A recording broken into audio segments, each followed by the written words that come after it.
Well, what's the crack? How are you getting on? Very welcome to episode 114 of Buckshot for Friday the 31st of May. Hey, look at this. Middle of the summer, boys and girls. Middle of the summer. Huh? Exciting times, eh? In other words, traffic is freeing up because kids are going to go on holidays. Class. Fucking class. Thanks very much, everybody. Oh, gigs. Opening night of Caveman is now on sale. It's now on sale. Opening night, 27th of September in Bray. In the Mermaid Theatre. 27th. So like that, I'll slap the old description in the link of this. But also, any of the ones that are up for sale, I've been on top of it. You can go through tomomahony.com/gigs and you can get the tickets in there for any of the ones that I mentioned that are up for sale. So if you spot your local town or city or whatever it is, they'll be up for sale pretty soon. But it looks of things, everybody's starting to turn the corner now for later on in the year. So, so thankfully they've started selling. That's good. So I won't play into just nobody, which is a good call. It's always better if you have an old audience. Just like this. Thank you very much for your first time listening. Giving it a go. Why not? Sure, just hit subscribe. It's this kind of crack twice weekly.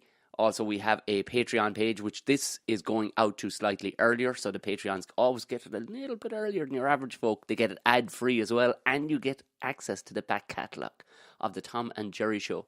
I might throw up a couple of snippets of the Tom and Jerry Show just to show you. It's a pretty good crack show. Also, you get the video footage of the Tuesday Ramble Pod on Tuesdays. So, as a patron, that's what you get. Also, I mean, if you want to help contribute, if you want to help contribute to the show is really what it's all about. If you want to buy some stuff for yourself, there's a Tea Republic shop page there. So, again, I'll put the link in the description of this. Have a gander. Bunch of merch. Have a couple of other logo style things to go up. We'll see what they look like on the page and whatnot. Because you can get it on t-shirts, cushions. People have sent me pictures of the logo with my face on it on cushions, which is a little disturbing and class all at the same time. I like it. Like I said, I will be, the Bray one is up on sale, and you can find out any of the gigs or anything like that. I actually need to update. A few more have come in. But I will be in the Laughter Lounge all next weekend, the 6th through to the 8th next weekend. So that's where you can catch me. Right, moving on to today's guest. He is a returning guest, of course, and you'll probably have read it on the bottom of this. Will Fleury, good friend of the podcast, an absolute cracking bloke. Just like that outside the box thinking person when it comes to what you think a fighter is all about, like, you know what I mean? And a little bit of his background and just how he goes about, getting into the mindset. And a couple of interesting, funny ones too, like as to how in the hell you kind of explain what you do for a living and the weirdness of that, and that, the comparisons between that and trying to tell people you're a stand-up comedian as well. I'm not in any way trying to say that, compare that stand-up comedy is right up there with professional MMA fighting, but it kind of is. And it's fucking not. But we do, and this is a podcast. I really, really enjoyed this interview. I wish it could have gone on for longer, but you just can't. Reality is that after an hour, typically, there's other stuff that needs doing. And that's where, if I had a massive amount of Patreons, I wouldn't have other stuff to be doing. I could just do really long podcasts for people. But like that, I think we got enough in. I really, really enjoyed this interview. So sit back, relax, and enjoy the fantastic Will Fleury.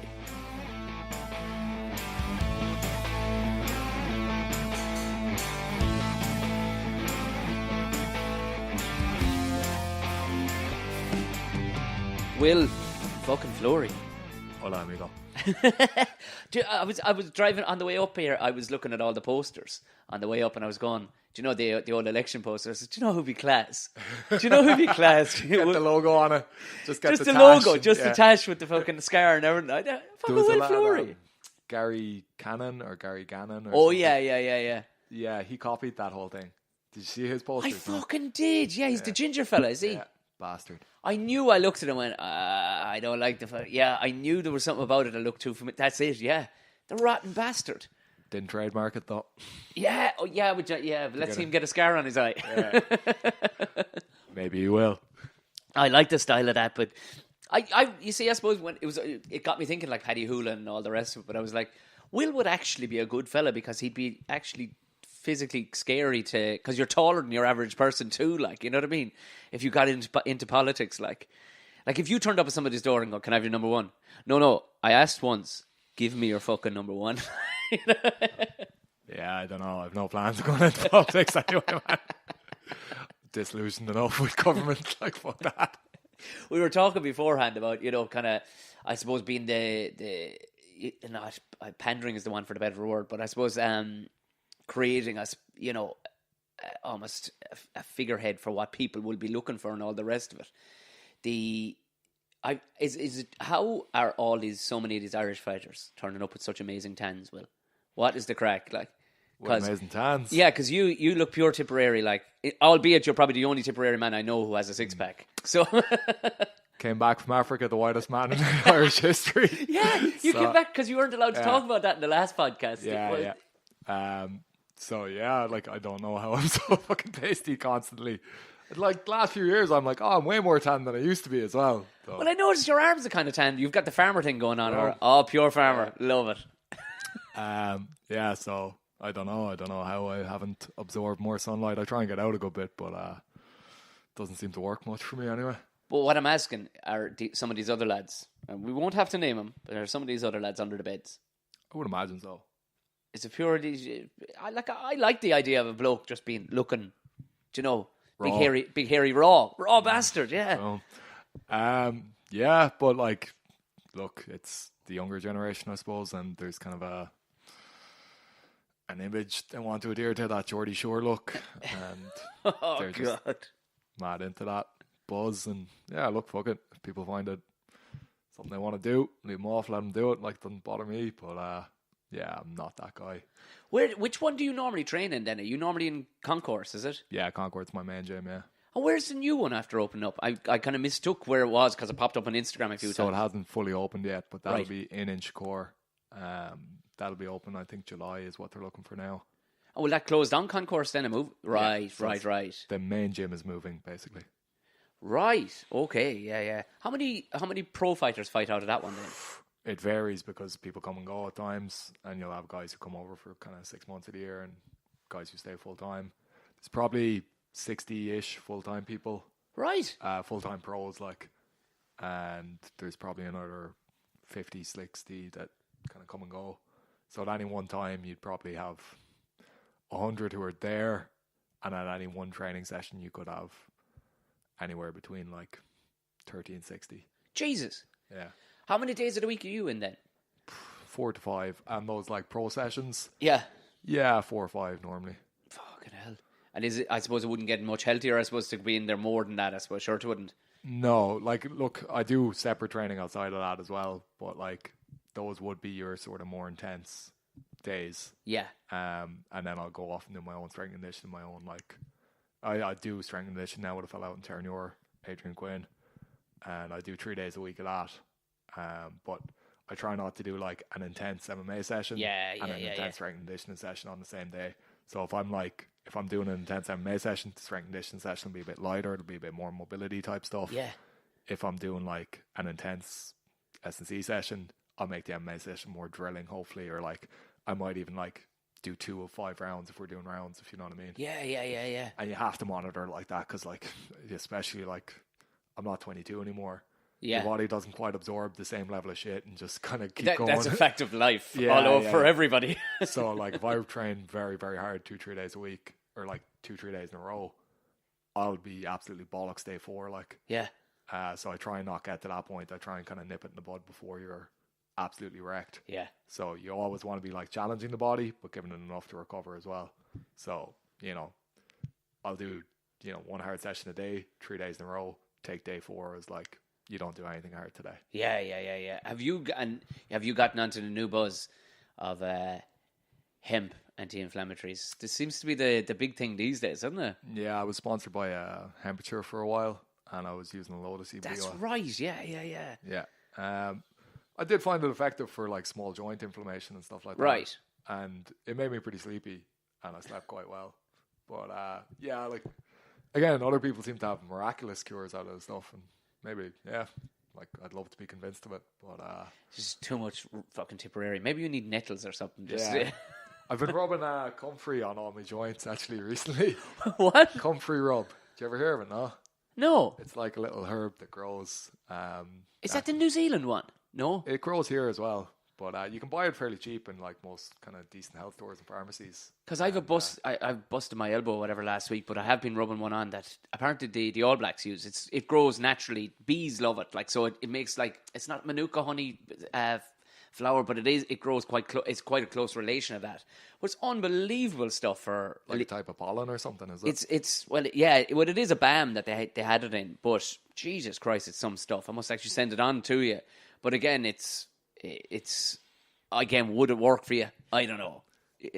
Some shit does, man. Like, as in, look, it's hard to know. And, like, try stuff. That's what I always like. As in, there's only one way to find out. Yeah. Because you can read a load of things about something and go, oh, shit, that'll be amazing. That'll be the best thing ever. And then you actually try it and you're like, I'm not sure. And everything obviously has a placebo effect as well. Where, of course it does, yeah. You're wondering how much of this was just the fact that I really bought into the fact that it might work, or how much of it was really it working. But I've definitely found things like that comfrey rub. I've had, major relief off it. I definitely did feel a relief from CBD oil with like small joints. Knuckle inflammation was one thing I definitely noticed. With like knees and ankles and shoulders, like would it? I'm lucky enough in the fact that I don't have like a massive amount of general pain in any of my joints yet. Yeah. Like, so I didn't like they weren't bad before this. And Yeah, they got better. Yeah. So maybe if they had been bad and I'd taken all this stuff, maybe it would have like helped relieve some symptoms. But symptoms weren't there in the first place. Like, yeah. So I suppose like I was coming from a place of being fairly healthy when I started taking all of this. Yeah, right. Yeah. Come here. What's the average day? So for like a day of training? Yeah, a day of training. Because I think that's one thing that people because you never really know. Like, is it?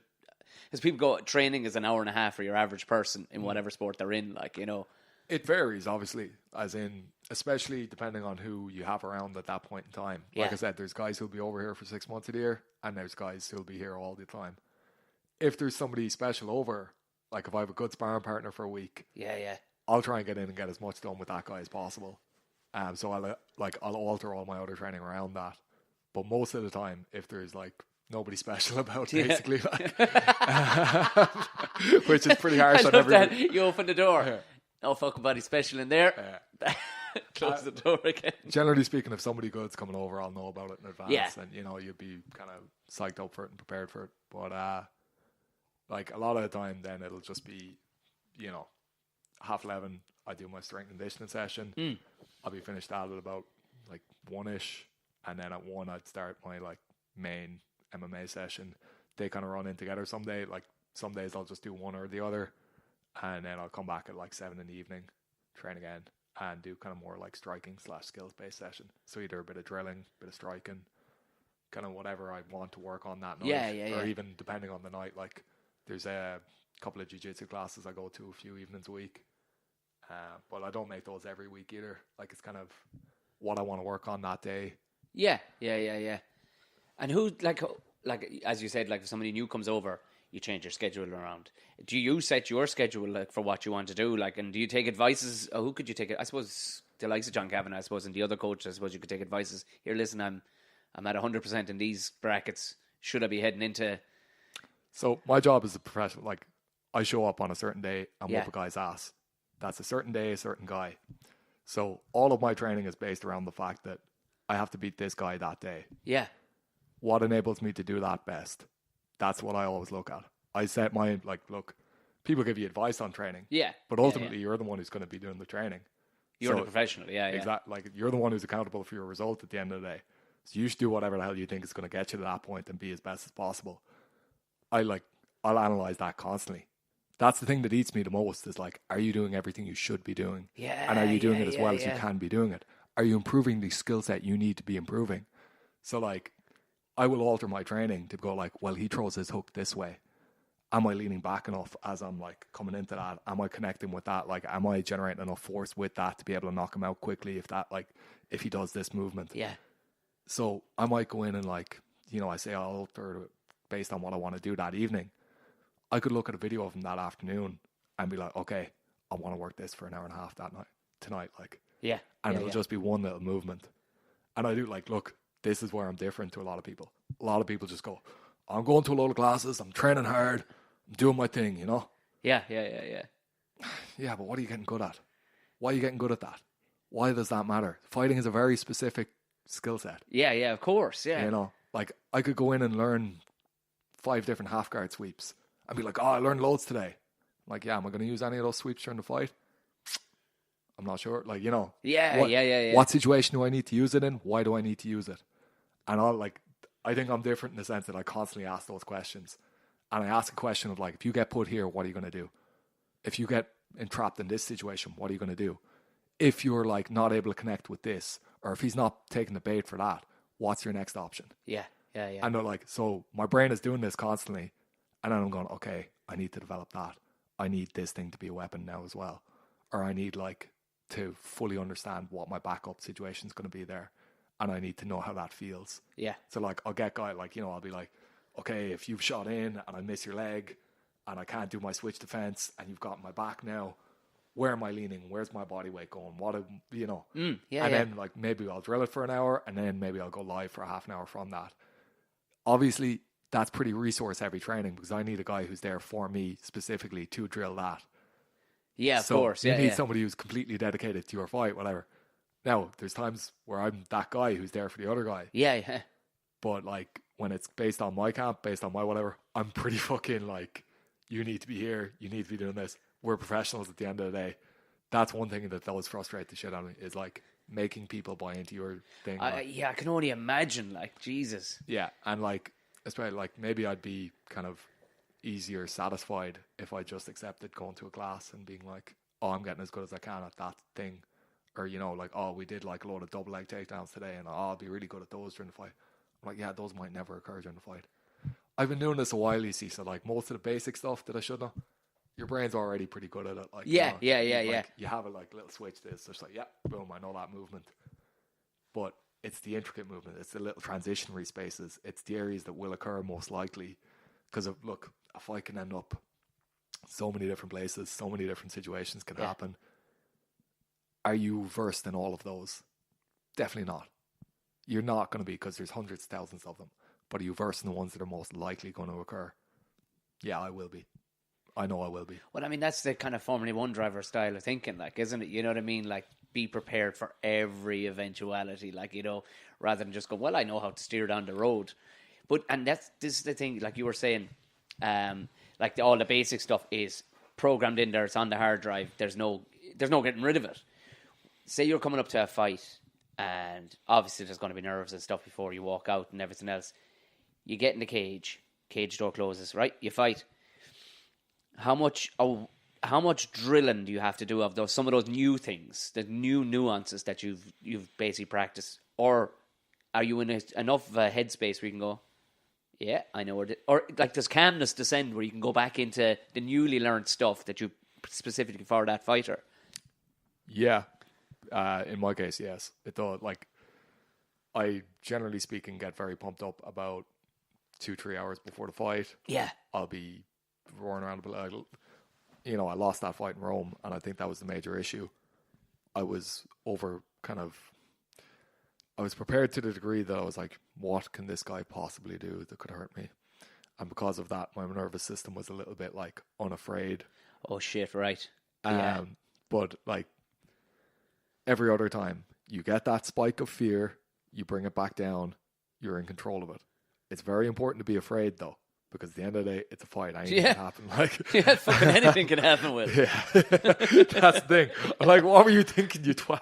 Like, was there that moment of going, fuck? Yeah. What was I thinking? Oh, like I remember, like literally as soon as like, you know, Dan Mergliola came over, and I was like, that just happened, and he was like, yeah, buddy, and like he was squatting down, like kind of patting me on the back, and I was like, no. That's not how it was supposed to go. Yeah. Like I'm way better than this guy. I watched all of his video. He's crap. I beat the shit out of him every day of the week. But then, like, that's what you deserve when you have that attitude, I think. Yeah. Like, you know, and you have to be fucking accountable for that. Like, and I would, like, again, I went out and beat an 8-1 guy in my next fight. So, like, I think I proved, like, that was never, like, something that was going to massively set me back. And, you know, but even watching that fight, because I was watching that one, it was kind of, I think everybody, even your man was kind of half surprised that he got one in. He's like, yeah, because I went, this is going to be a slaughter. Because just the way physically, everything, it looked dominant. And you just seemed to poke in one there. I was like, right, I didn't expect. I know it seemed like even he didn't expect it. He was like, hey, he got one in. Yeah. I don't think he did. And even like I met him in the dressing room afterwards and he was talking away to me and he definitely didn't expect to win. And he was like, you're the best martial artist I've ever beaten. And I was like, oh, thanks. That's a great compliment. Thanks, cheers, man. Yeah, cheers, bud. We should exchange numbers and hang out. Yeah.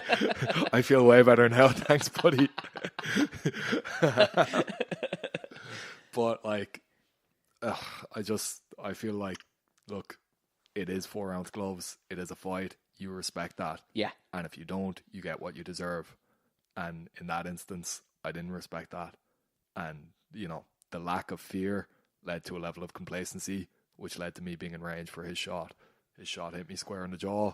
He followed it up very well. And you look at that movement that he pulled off there where he threw the 2 right hooks or like the kind of overhand and the right hook again quickly.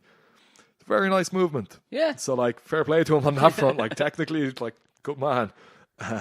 But yeah, I do feel like if I ever got a chance to fight him again, I would absolutely smash him. And you probably wouldn't be allowed because you'd probably bite him or something. You just no. Don't worry. Because that's the thing. Fighting is a fucker that way, isn't it? In that you could play 80 minutes of rugby, you could drop the ball 3 times, but yet score a try and be totally redeemed. You know what I mean? There's no dropping the ball in fighting. Sure, there's not. That's what makes you scratch your hole for 1 split second, and not even a second, like a half second. And a fella can just poke one in there and get it on the button. It's the nature of the game. It's the nature of life. Yeah. Just look. I'm not making comparisons to stand up, but what I'm saying is that we are kind of in this. But I do think there are a lot of things in life. And when there is no safety net at all, pay attention. Yeah. You've accepted the consequences of what you're about to do.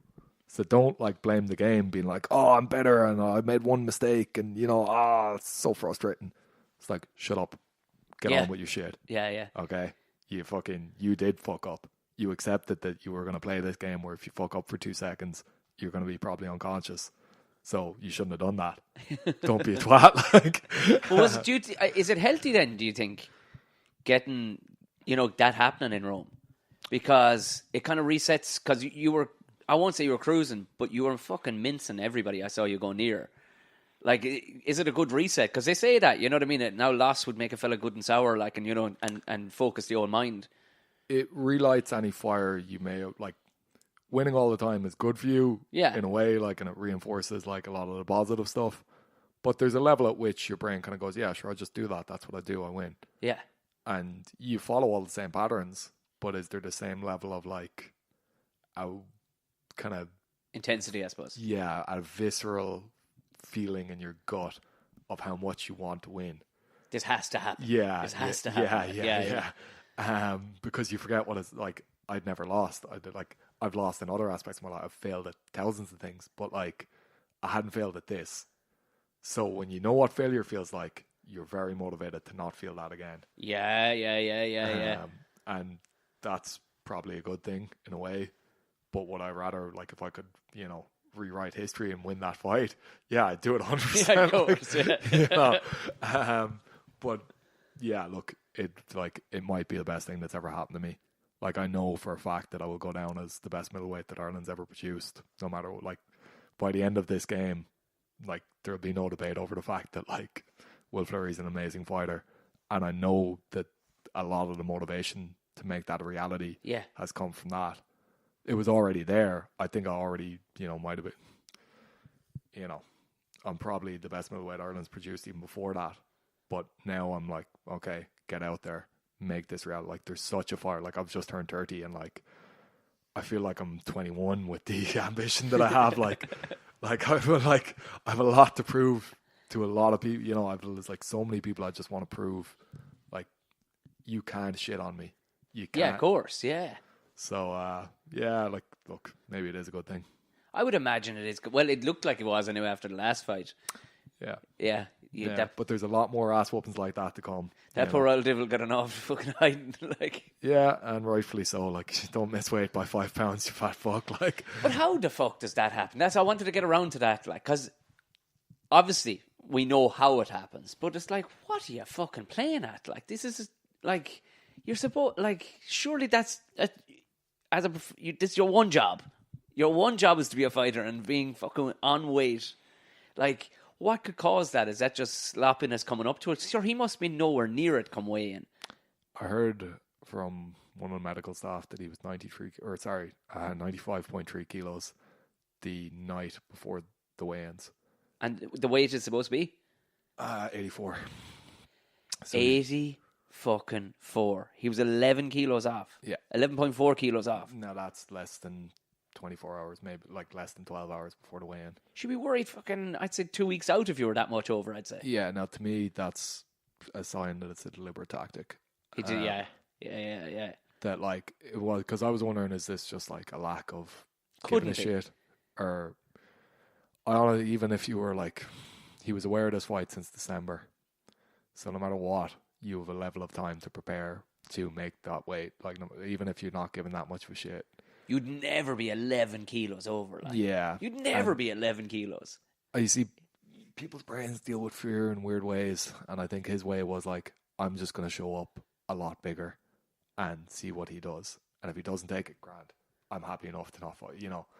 Yeah. Like, I think there was that level of like just not wanting to do it a little bit. What weight were you then after, before the fight? Because you know you put your weight back on. Once I rehydrated, yeah, only about 92 kilos. So I was like 3 kilos less than he was but the day before. God. Yeah, and I look, I assume he's already slightly dehydrated at that 12 hour before the weigh-in. Like 12 hours before the weigh-in, I was like 87, 88 kilos. Like, so there was a 5 kilo difference there. I assume there's probably still a 5 kilo difference on fight night where like he's probably gone back up to about 96, 97. Like, Jesus Christ! Like I'm assuming now, but like he felt very fucking heavy in there, and even just with some of the shots that he was able to take, like isn't that gas like that? A bit of bulk, it would take the heat even out of some of the shots, as you say, like.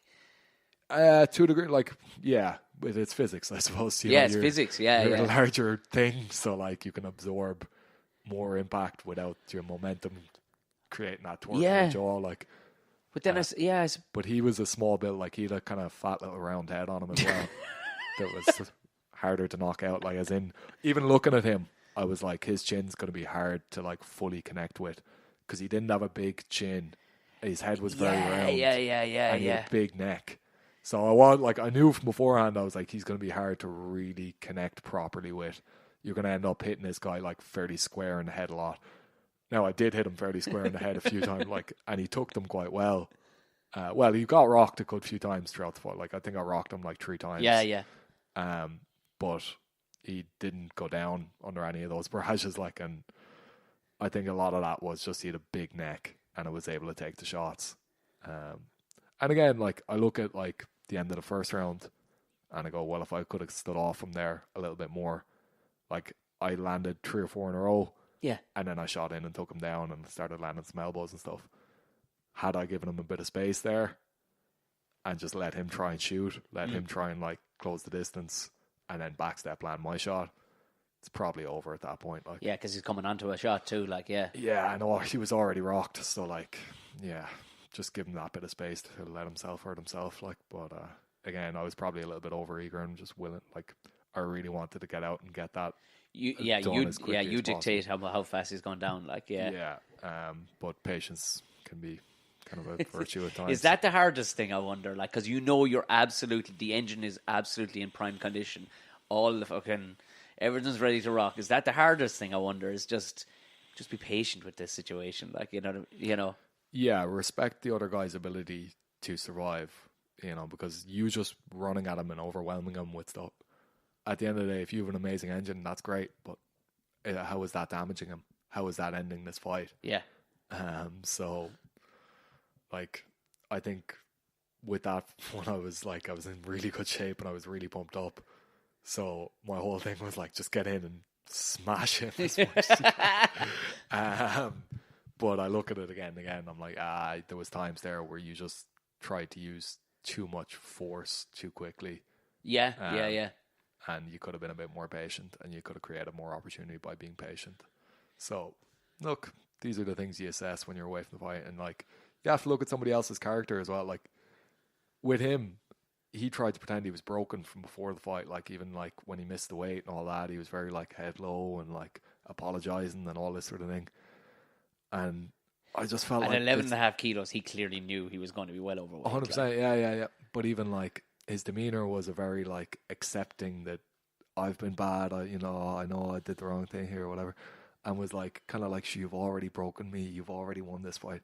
And I was like, no, I'm not buying into it. Like, trying to literally lull you into a false sense of security. Like, right, yeah. Oh, Jesus Christ, this is like a soap opera. Yeah, but there's so many little mental games going on in any of those situations. And I was just not buying it at all. I was like, you're not getting any sympathy here, man. You know, Fuck you. You've agreed to get into a cage with me after coming back after my first loss. You're fucked. Yeah. He probably, well, he might have been genuinely apologetic to Will. Like, had I known it was going to be, he got signed up to that one. Yeah. What's your go-to? Do you have a go-to for straight after a fight, like a nice situation like that? Do you go, I want a can of Coke or something? You know, is there? Or do you? I try and just get the people who are close to me together and get drunk. And sometimes, like, depends. That was a brilliant night because it was in Dublin and it was just an amazing atmosphere, and like a lot of my family and a lot of my like closer friends were up there. And actually a ton of people bought tickets for me as well, and I was like, thanks everybody. I was really surprised how well I sold, and I think everybody was pretty surprised how well tickets sold for me. So and like it did genuinely sell out as well.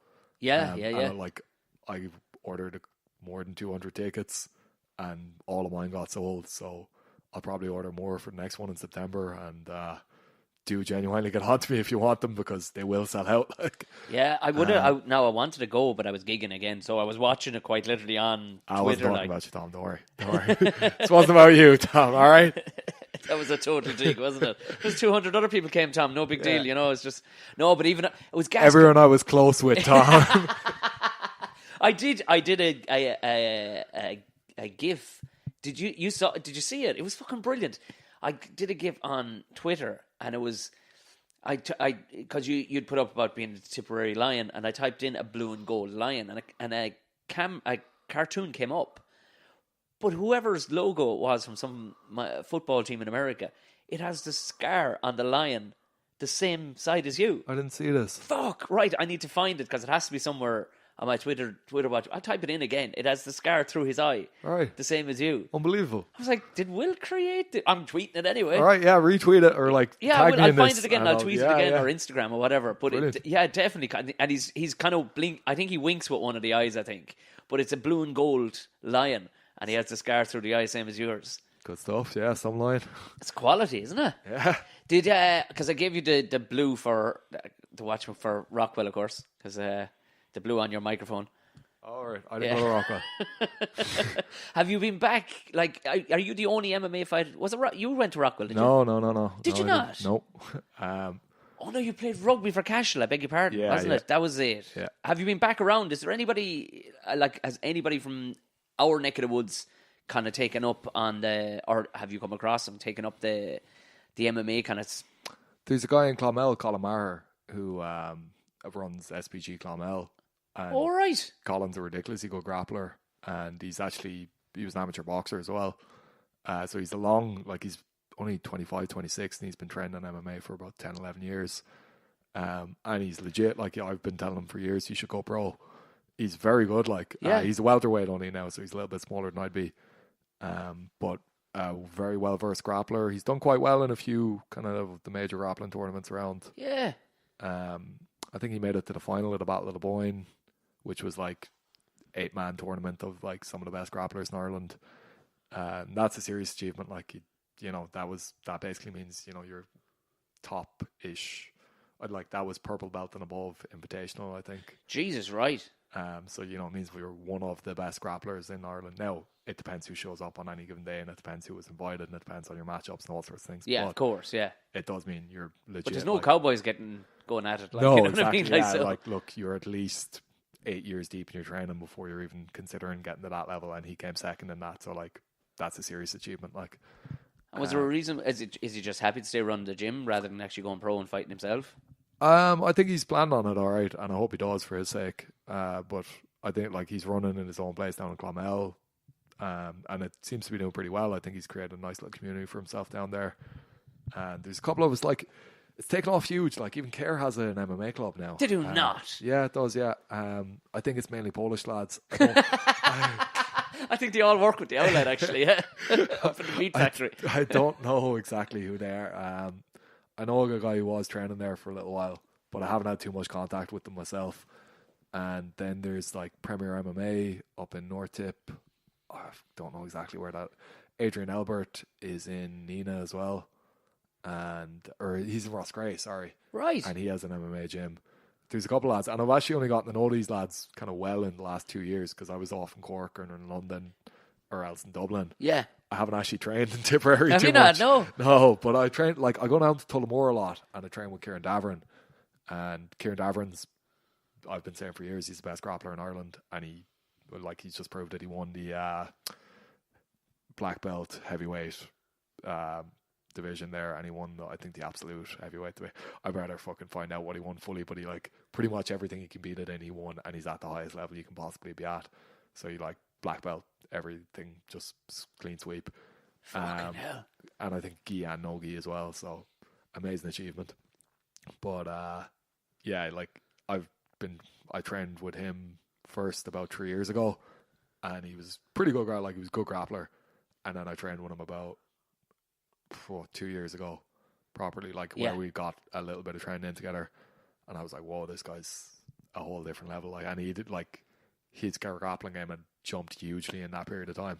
Isn't that mad? Like, just 2 years, like, yeah, now, like, he just micro drilled loads of stuff, got, like, ridiculously good at certain leg locks, different setups, but his whole overall game came together because of that, like. And you see how passionate he is about it. Like, you ask him anything, and he's like, "Oh yeah," and he'll have like 5 little details for you. His mind is occupied with it all the time, and it's a beautiful way to be. And even, like, he's a great character to be around as well. He's just a fucking lovely guy. Yeah. And he, like, proper Midlands fella, like, yeah, you know? yeah. So I try and get down to him as much as I possibly can, like. And there's a great atmosphere down there as well in Tullamore, like. So I just love getting down there. But that's the only place kind of outside of, like, the major cities I've ever done.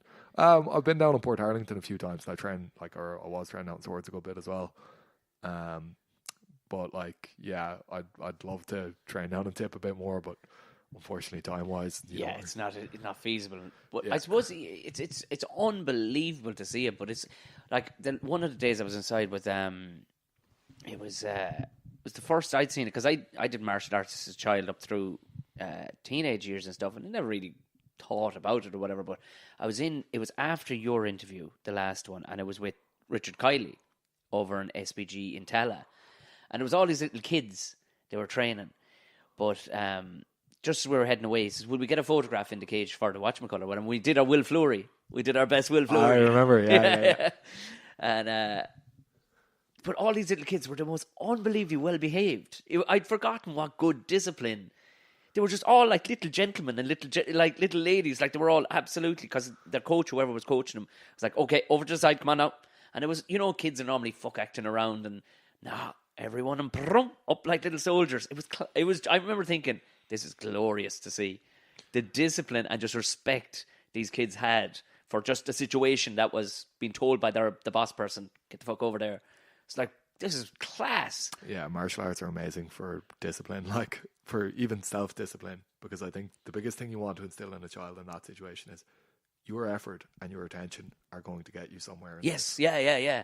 And I think if they can understand that, like, look, if you pay attention, you'll actually learn more and you'll be better at this whole thing, and you'll enjoy being better at the sport, because you'll be able to do all the moves that your mates can't do, and you can, like, try harder and be better. Yeah. So I think, like, that whole, like, pay attention, try harder, be better cycle in the brain is a very good thing to instill at an early age. But the discipline, I suppose, comes from the fact that, like, well, if I'm talking, or if I'm, like, mess acting around, or if I'm not, actually giving this the best energy I can, then I'm not going to progress as well as that guy is, or I'm not, and I might have to compete against them someday. And I do think competition is very important in that sense. Oh, yeah. I think if you remove the element of competition, and that's it, they don't seem to be as disciplined. So like, I just think it doesn't have to be martial arts, but I think things like that where it's the harder you try, the better you are at it. Yes, And yeah. the, Immediate effects too. and you will compete against each other. So like, those are two very important factors. Try hard, be better, and eventually you're going to compete against maybe one of these other people or somebody else in a different place who's training the same stuff as you are. Once those factors are there, kids will pay attention. And like, not even kids, adults will pay attention. Yeah. Well, And people will get hooked by that and go like, oh shit, I'm accountable to myself here. I know, okay, yeah, you're telling me to be quiet, but I know for me it's best if I'm quiet here. yeah. Like, it's, at the end of the day, people will do what's good for them in any given situation. So if it's good for you to be quiet, you're going to be quiet. Yeah. So, like, And if you can instill there is a payoff for being quiet. Yeah, Yeah. Do you find yourself then even, because I remember reading like Paul O'Connell's book, which just, you know what I mean? Paul O'Connell's Paul O'Connell. Yeah, I read like, it as well, yeah. But I remember there was I couldn't remember a word of it, but I remember there was one particular part, and it was about, okay, he was freaky level, like overbrushing his teeth and everything, like, But he did say he learned something. I don't know who he said he learned it off. It could have been now reading another rugby player's book or something else, or maybe it wasn't, or it was a jockey or something. But it was the level of professionalism to carry throughout your life. Basically, if you didn't, it was all about balance in the book on professionalism. So say I didn't put away the laundry, we'll say for an example, correctly on Monday, that would eat at him until he got back home Monday night. Do you know what? I'm going to do more laundry. I'm going to put it all away perfectly to fucking level out the books from the carry-on-amy this morning. That, he was at that level of every little thing. If it is just, putting on your shoes, lace them correctly. You know what I mean? Because he said if he came off the track at all with lack of professionalism, even though it was down to silly things like that, like quite literally it's fucking pulling up your trousers like correctly. He said the fear was I'd go off the rails altogether and not stay professional then for rugby. Like, do you find yourself kind of going, I have to be doing everything right? No, do you, So I think I have that type of mind anyway, where I will try and like analyze everything I possibly can about the situation I'm entering into. Oh, lads, you want to see the notes he was making before this podcast? But like, no, well, basically, like I want to be fully aware of every eventuality that may occur. Yeah, and I want to like smash that ahead of time and be mentally ready for all of it. But at the same time, why do you do this? You do this to enjoy your life a little bit more, yeah. If you're not enjoying your life, like if you're not enjoying being alive, if you're stressing out over like, oh, I was supposed to have 100 grams of broccoli this morning and I had 120 grams.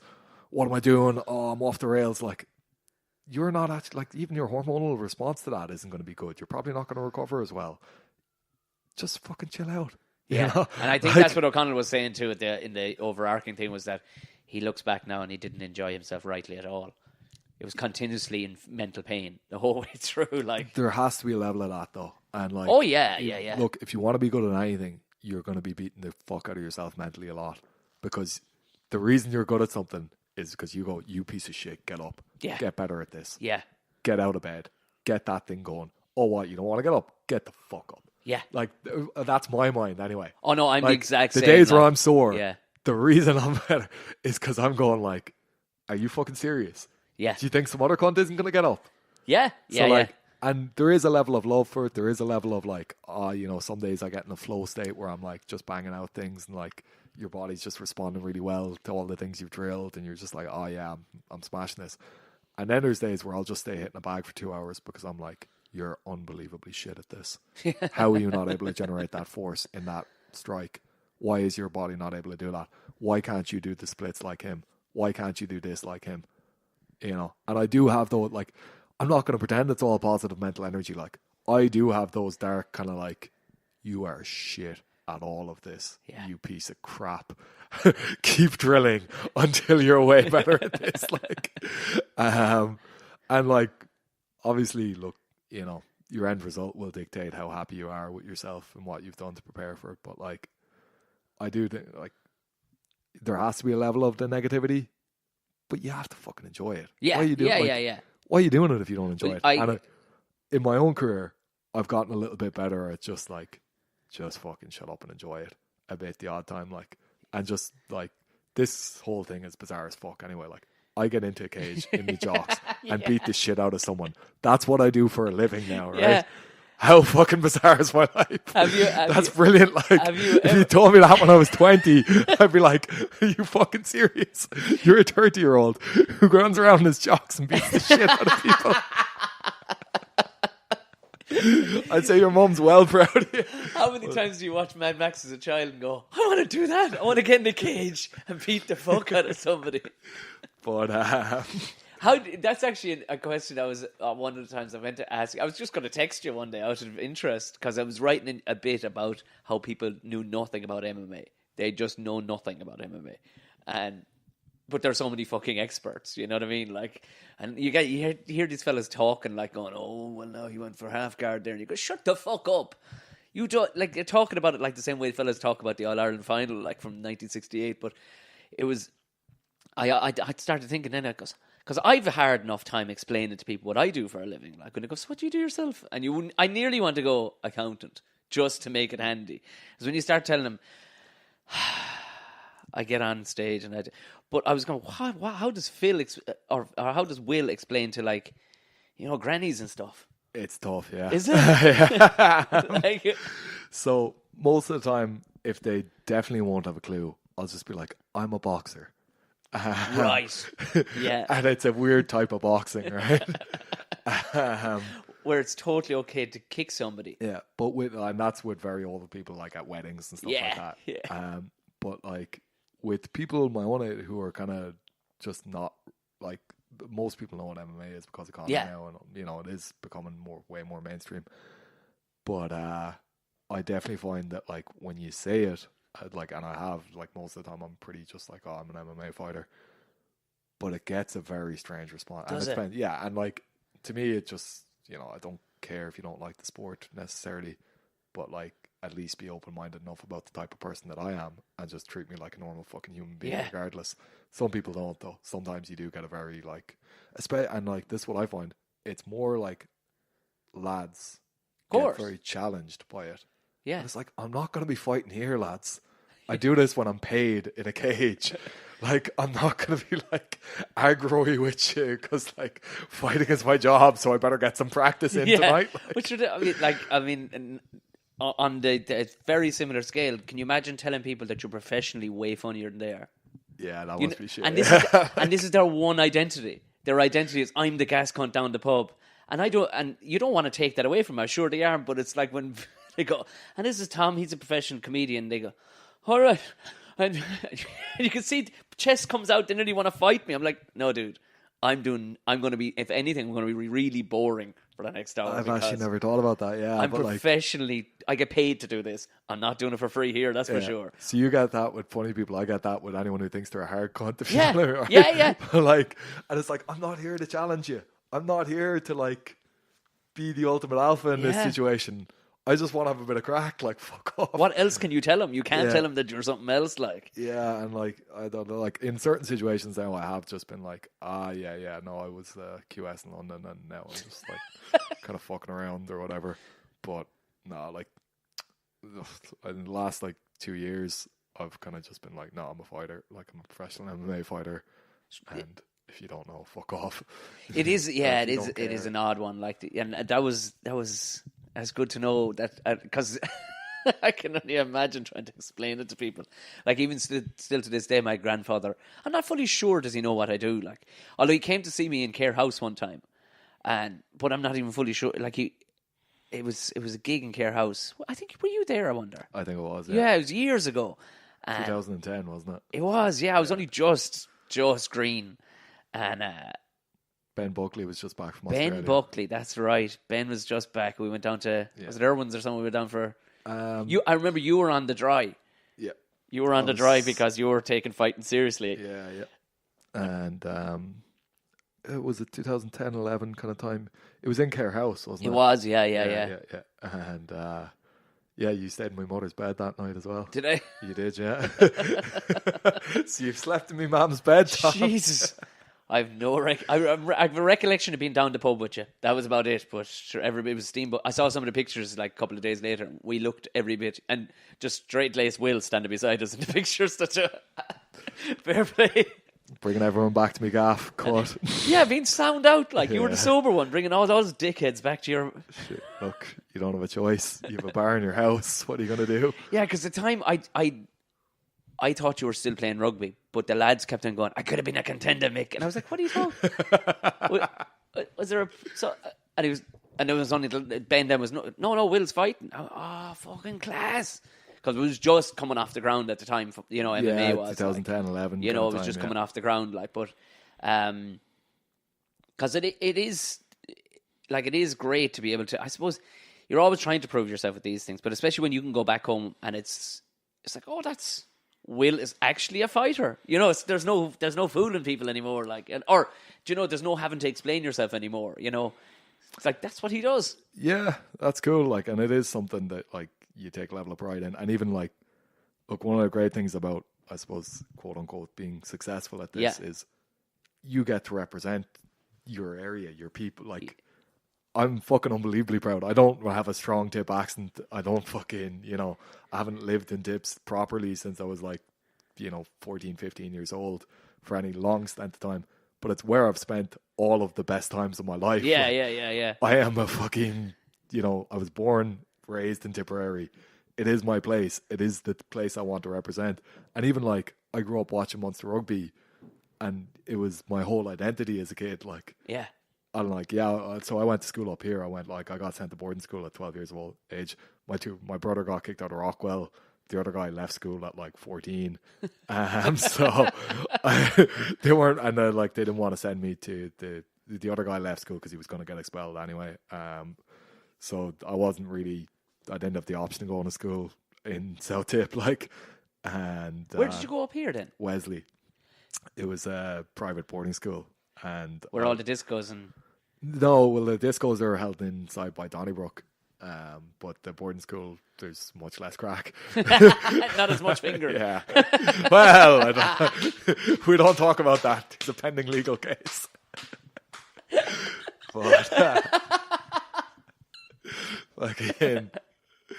yeah, but basically, like, I got booted out of there after a few years, and I quite liked it. It was a good place. Like, I valued the education I got there. I think I met a lot of really open-minded people, and it was a great experience. But like, Tipperary's my home. Yeah. It's always been my home.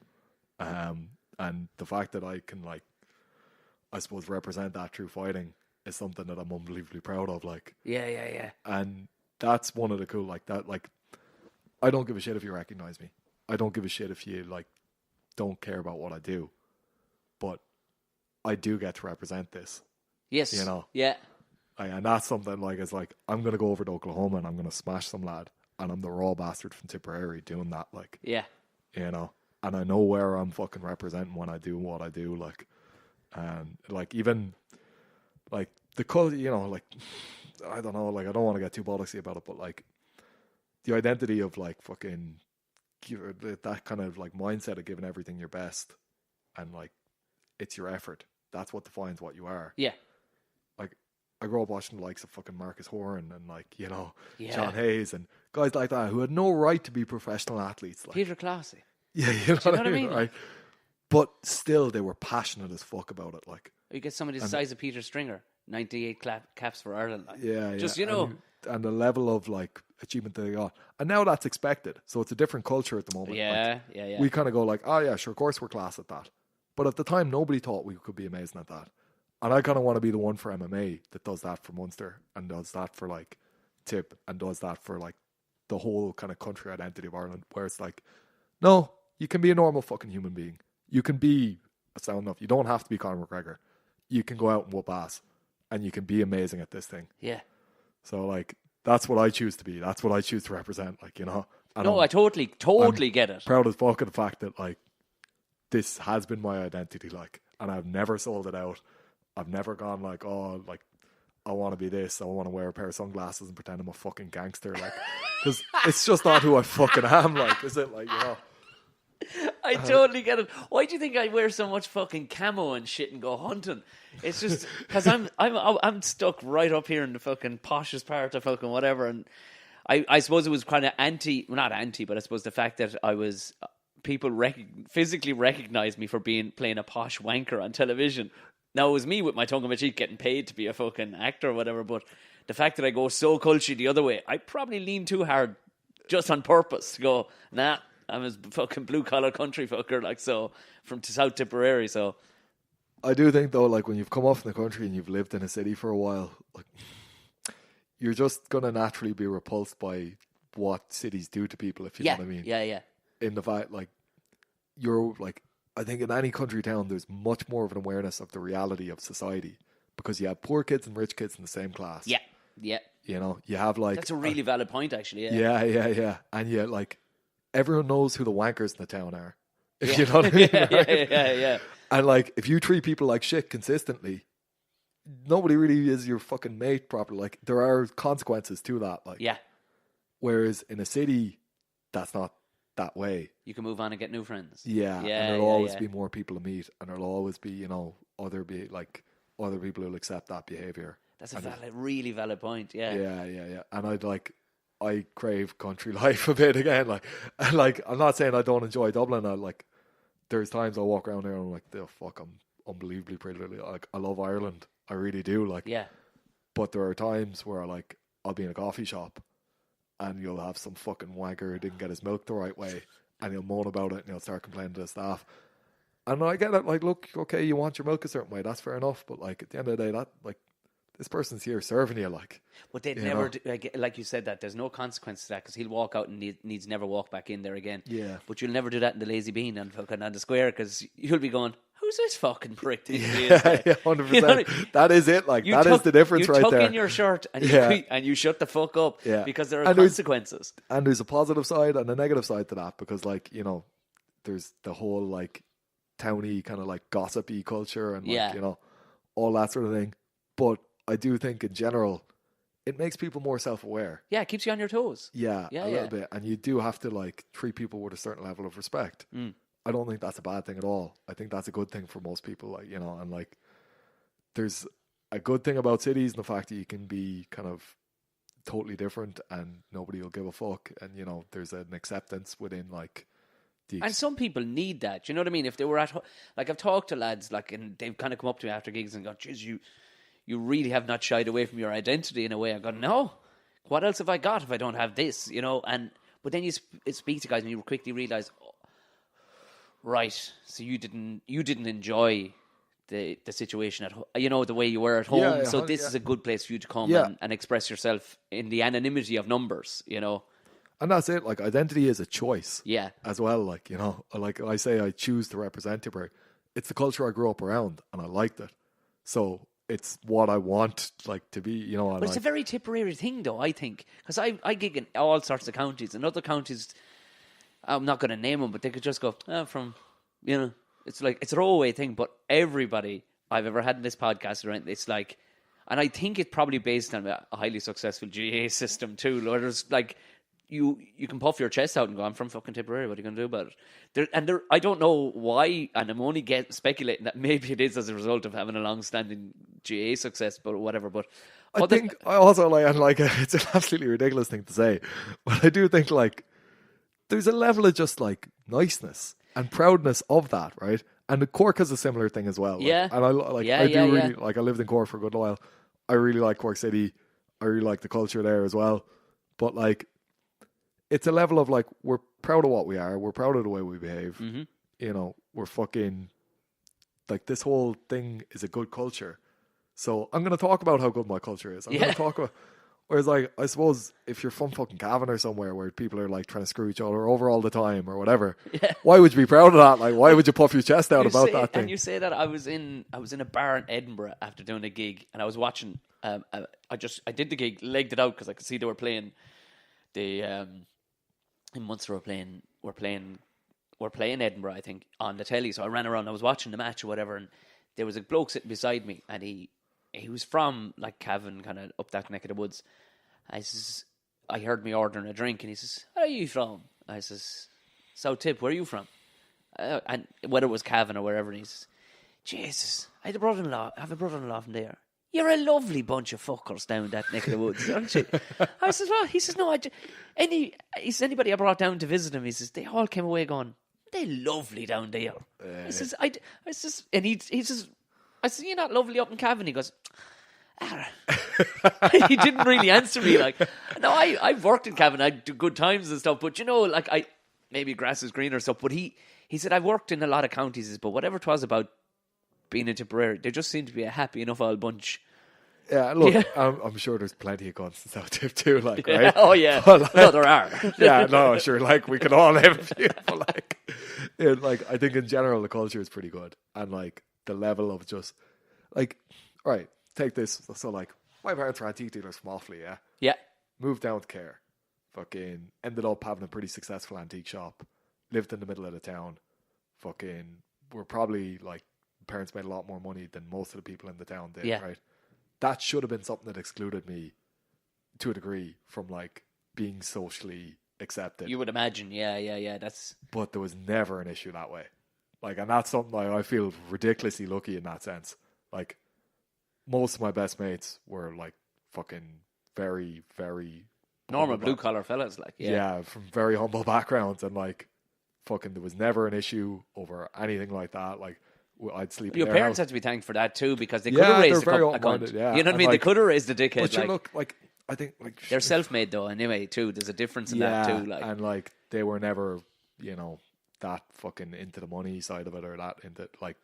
I think if you're gonna make that sort of money, you have to be to a degree. But like, I think it was never their identity as such, And antiques were their bag more than the money was. And like, if it saved them a few quid, they'd be at it. So like, have me sleep over in some other lad's house 3 nights a week was grand. Like, 'cause, like we don't have to be feeding them for the night. Like, this fucker keeps growing. What the fuck? So there was like, in a lot of ways, like that was a very fucking cool thing, and I'm not sure if that would have been the same everywhere. Like, yeah. Like, even like having a bar in your gaff, and like the whole town kind of comes in and gets, like everyone is drunk around the town at like 12.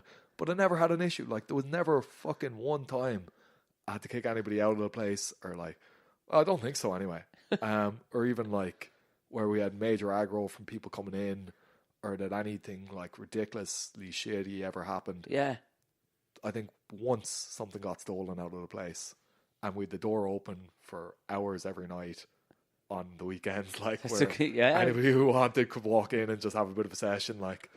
So like, that's beautiful, like, that's an amazing thing, like, so you have to kind of be proud to represent that thing, like. You might open the first ever MMA dedicated bar in your retirement.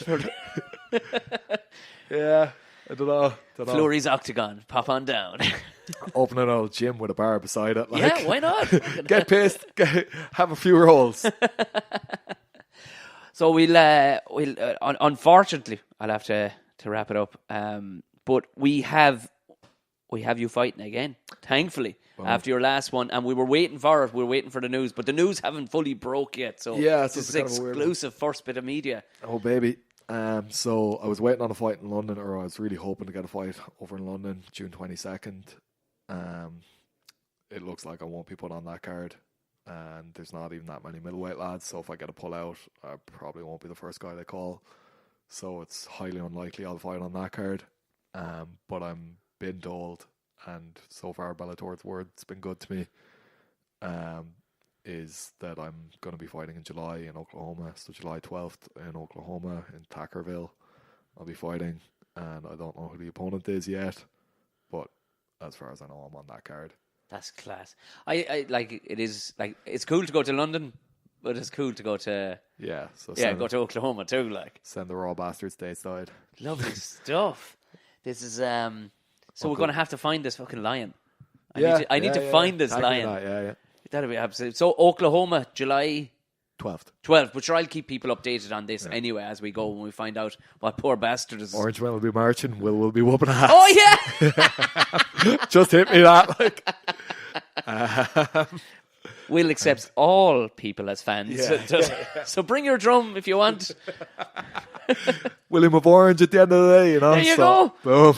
William of orange, William of blue and gold. Will Fleury, once again, the return. Thank you very, very much. Cheers, thanks for having me. Cheers, lad.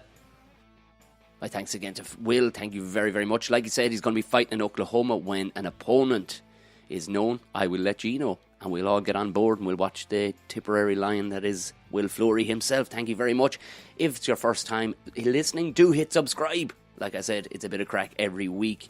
Also, there's the Patreon page. If you do feel like donating once or monthly, it really does help. So, also, there's the gigs coming up, the Bray one. I'll put the link in the description of this. If you want to hit me in long form, go ahead. Hit me in long form. Buckshotpodcast@gmail.com. If you want to follow me on any of the social platforms, just look for Tom O'Mahony Comedy, and that'll pretty much find you where you need to go. Chatty Snaps is Tom Bear O'Mahony. Everything else, lads, just send me an old pigeon or something like that. Right, so go on away, enjoy the rest of the weekend, and I'll talk to you again on Tuesday.